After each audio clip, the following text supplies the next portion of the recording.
Programme مقابل میں خوش آمدید. میں ہوں ربیہ اسرا، میرے ساتھ موجود ہیں عامر متین. اور آج کے پروگرام میں جو ٹاپکس ہم ڈسکس کرنے جا رہے ہیں اس میں سب سے پہلے عمران خان کے اسپتال منتقلی کا معاملہ. سپریم کورٹ نے عظمیٰ خان کی جلد سماعت کی استدعا مسترد کر دی. توہین عدالت کیس اب 16 ستمبر کو مرکزی مقدمے کے ساتھ سنا جائے گا. عدالت کے مطابق توہین عدالت کے 95 مقدمات پہلے ہی زیر التوا ہیں. سوال یہ ہے کہ شفا اسپتال منتقلی کے حکم پر عمل درآمد کا تنازع اب کس کروٹ جائے گا. ادھر جے یو آئی فے کی متحدہ اپوزیشن میں شمولیت کی توثیق. اپوزیشن کا عمران خان سمیت سیاسی قیدیوں کی رہائی، سیاسی مقدمات کے خاتمے اور حکومت کے خلاف مشترکہ پارلیمانی اور عوامی مہم چلانے کا فیصلہ. کیا مولانا فضل الرحمان کی شمولیت اپوزیشن اتحاد کو نئی سیاسی طاقت دے سکے گی؟ 3 بڑی بجلی تقسیم کار کمپنیز کی نجکاری کی تیاری. فیسکو، گیپکو اور آئسکو کے 911 ارب روپے کے اثاثے اور 648 ارب کے واجبات نئے خریداروں کو منتقل کرنے کی منظوری. خریداروں کو 263 ارب روپے کی مثبت ایکوٹی، مگر ریٹائرڈ ملازمین کی پینشن کا بوجھ ٹیرف کے ذریعے صارفین سے وصول کرنے کی تجویز.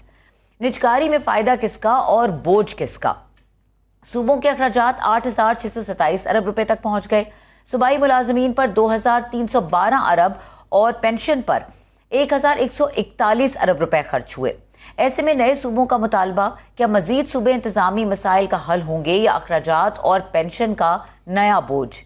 اور مراعات یافتہ طبقے کی پینشن بھی ڈالر، پاؤنڈز اور دوسری غیر ملکی کرنسیز میں بیرون ملک منتقل ہونے والے 33 ریٹائرڈ اعلی افسران کو حکومت سالانہ 34 کروڑ 21 لاکھ روپے پینشن ادا کر رہی ہے. سوال یہ کہ پاکستانی خزانے سے بیرون ملک غیر ملکی کرنسی میں پینشن کی سہولت آخر کیوں؟ اور اب بات ہماری روزمرہ خوراک اور پانی کی. ملٹی نیشنل کمپنی کے کولڈ سٹوریج سے 2000 کلو سے زائد خراب اور زائد المیعاد آئس کریم برآمد. خراب مال نئی آئس کریم کے ساتھ رکھنے پر کولڈ سٹوریج سیل اور کمپنی کو جرمانہ. دوسری طرف بوتل بند پانی کے 29 برانڈز انسانی استعمال کے لیے غیر محفوظ قرار. صاف پانی اور محفوظ خوراک کے دعووں کی نگرانی آخر کون کر رہا ہے؟ یہ تمام ٹاپکس ہیں جو آج کے پروگرام میں شامل کریں گے. عامر صاحب، کل آپ یہ کہہ رہے تھے کہ آج کا دن، یعنی کل آپ یہ کہتے ہیں کہ کل کا دن بہت اہم ہوگا یہ دیکھنے کے لیے، اس چیز کا تعین کرنے کے لیے کہ عدالتی معاملات کس طرف جاتے ہیں اور کیا سپریم کورٹ کی طرف سے توہین عدالت کے ساتھ جو ریکویسٹ دی گئی ہے، درخواست دی گئی، اس کے ساتھ کیا کیا جاتا ہے، اس سے پتہ چلے گا. جی کل میں یہ کہہ رہا تھا کہ یہ پی ٹی آئی کے بہت زیادہ ایکسائٹیڈ ہوئے ہیں کہ شاید ہوا کا رخ بدل گیا ہے اور جو ہے کوئی دراڑ آ گئی ہے حکومت کے درمیان، اور جو ہے عدالت سپریم کورٹ ایک دم سے وہ جاگ گئی ہے اور ان کے حق میں فیصلے انصاف ہونا شروع ہو گیا ہے. تو میں نے کہا یہ پتہ لگ جائے گا، اور اس کا پیمانہ یہی تھا کہ کیا یہ جو عرضی ہے توہین عدالت کی یہ ٹیک اپ کرتے ہیں کہ نہیں کرتے ہیں. اس سے کم از کم اشارے مل جائیں گے کہ آگے معاملات کدھر چلے گئے ہیں. میں آج یہ کلیئرلی کہا جا سکتا ہے کہ پی ٹی آئی والے اوور ایکسائٹیڈ ہوئے تھے. حالات اس طرح نہیں. آج جو اشارے آئے ہیں کلیئرلی، جو آپ نے ابتدائیہ میں بھی ذکر کر دیا کہ جو یہ سوچا جا رہا تھا کہ فوری طور پہ جو ہے نا اس کی ٹیک اپ کر لی جائے گی، جو ہے حد عزت توہین عدالت کا کیس جو ہے، تو انہوں نے کہہ دیا سپریم کورٹ نے آج اسٹار کے تھرو انہوں نے کہا جناب یہ مسترد بھی کر دی ہے، اور انہوں نے کہا 16 ستمبر کو جو یہ ڈیو تھی تبھی کریں گے.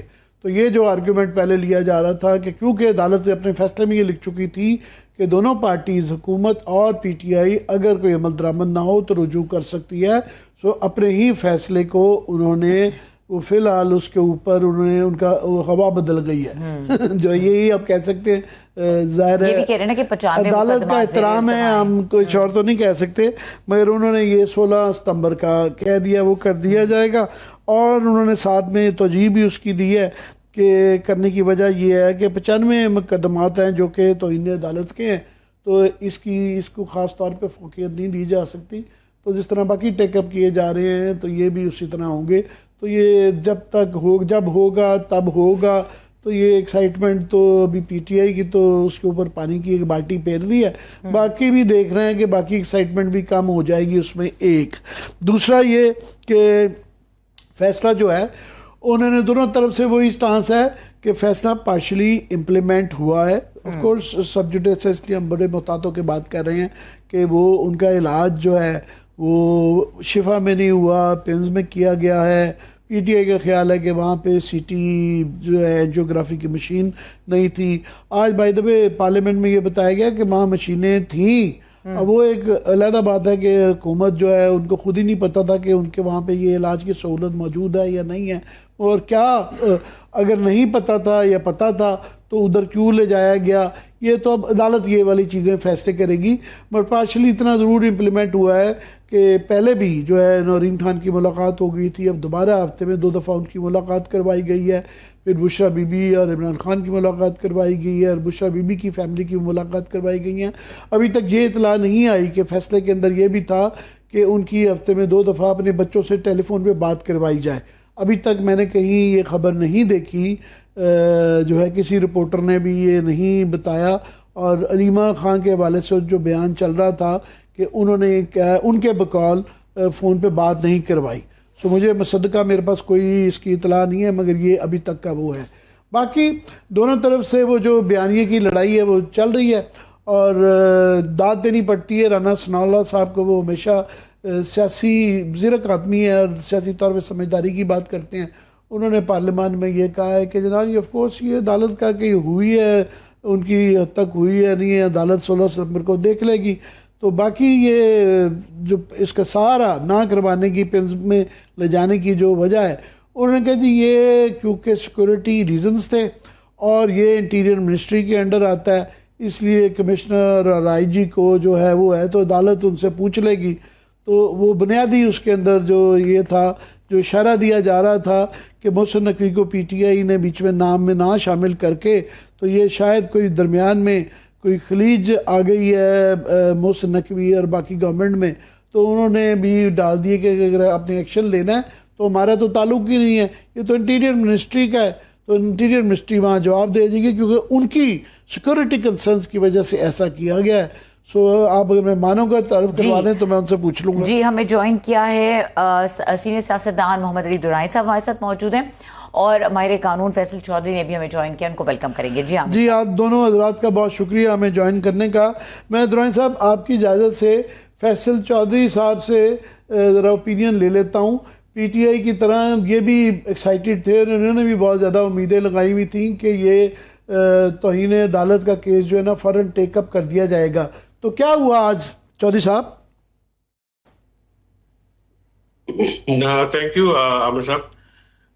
دیکھیے میرا خیال میں جو سپریم کورٹ میں 16 ستمبر کو کیس لگا ہے، ایک تو بینچ اویلیبل نہیں ہے، ویکیشنز ہیں، نارمل جو ہے وہ روٹین کا سپریم کورٹ نہیں ہے. یہاں پر لمیٹڈ بینچز ہیں اور کچھ بینچز لاہور میں ہیں، کچھ ملک کے دوسری رجسٹریوں میں ہیں جہاں پہ. اور جو توہین عدالت کی جو درخواست ہوتی ہے نارملی وہ مرکزی کیس کی جو مین ہوتی ہے تاریخ اس کے ساتھ سنی جاتی ہے. سو بطور وکیل تو میرے لیے کوئی ایسی نئی بات نہیں ہے کہ اس میں 16 ستمبر کی ڈیٹ ڈالی گئی ہے. اور ویسے بھی جوڈیشل پالیسی جو اس وقت ہے سپریم کورٹ نے رکھی ہوئی، اس میں اس کی تحت تو اس طرح سے لگنا ہے. لیکن ساتھ ساتھ میں آپ دیکھیں آج نورین بی بی کی پھر ملاقات ہوئی ہے، اور یہ چیزیں بھی دیکھنے والی ہیں. کوئی توہین عدالت میں یہ تو نہیں ہو سکتا کہ اگر آپ کسی کا یہ خیال ہے کہ جی راتوں رات حکومت الٹ پلٹ ہو جائے گی، تو ایسا تو نہیں ہوتا. تو پر ویسے پی ٹی آئی کے چودھری صاحب یہاں پہ جو وکلاء یا جو ان کے لیڈران تھے ان کا وہ یہی تاثر دے رہے تھے کہ راتوں رات کوئی جو ہے نا ہوا کے رخ بدل گئے ہیں، اور یہ کوئی اتفاق نہیں ہے کہ ایک دم سے انصاف ہونا شروع ہو گیا ہے. اور نورین بی بی کی فیصلہ آنے سے پہلے ملاقات ہوئی تھی، تو کہیں نہ کہیں سے ان کا یہ خیال تھا کہ یہ ڈیسیجن ہوا ہے. اور یہ ایک جو تجویز دی جا رہی تھی لیگل کہ عدالت نے اپنے فیصلے کے اندر کیونکہ یہ کہا گیا تھا کہ دونوں پارٹیز کو، حکومت کو بھی اور پی ٹی آئی کو بھی، کہ اگر ان کو لگے عمل درآمد نہیں ہوتا تو وہ رجوع کر سکتے ہیں، جس سے تاثر یہ دیا گیا کہ 16 ستمبر سے پہلے بھی رجوع کر سکتے ہیں. تو اب یہ تو امید ختم ہو گئی ہے. جی بالکل نہیں، 16 ستمبر سے پہلے تو میرے خیال میں کچھ ہونا بھی نہیں تھا. اور نورین بی بی کی اس دن ملاقات آرڈر اناؤنس ہونے کے بعد ہوئی تھی، اور آج بھی ملاقات ہوئی ہے. دیکھیے گزارش یہ ہے کہ میرے جس اینگل سے میں دیکھتا ہوں عامر صاحب اس چیز کو، حکومت ہو یا تحریک انصاف ہو، یہ جو عمران خان صاحب کا یہ جو کیس ہے یہ تو سیاسی ہے ہی نہیں، نہ ہی اس کو سیاسی اینگل سے دیکھنا چاہیے. یہ پیورلی ایک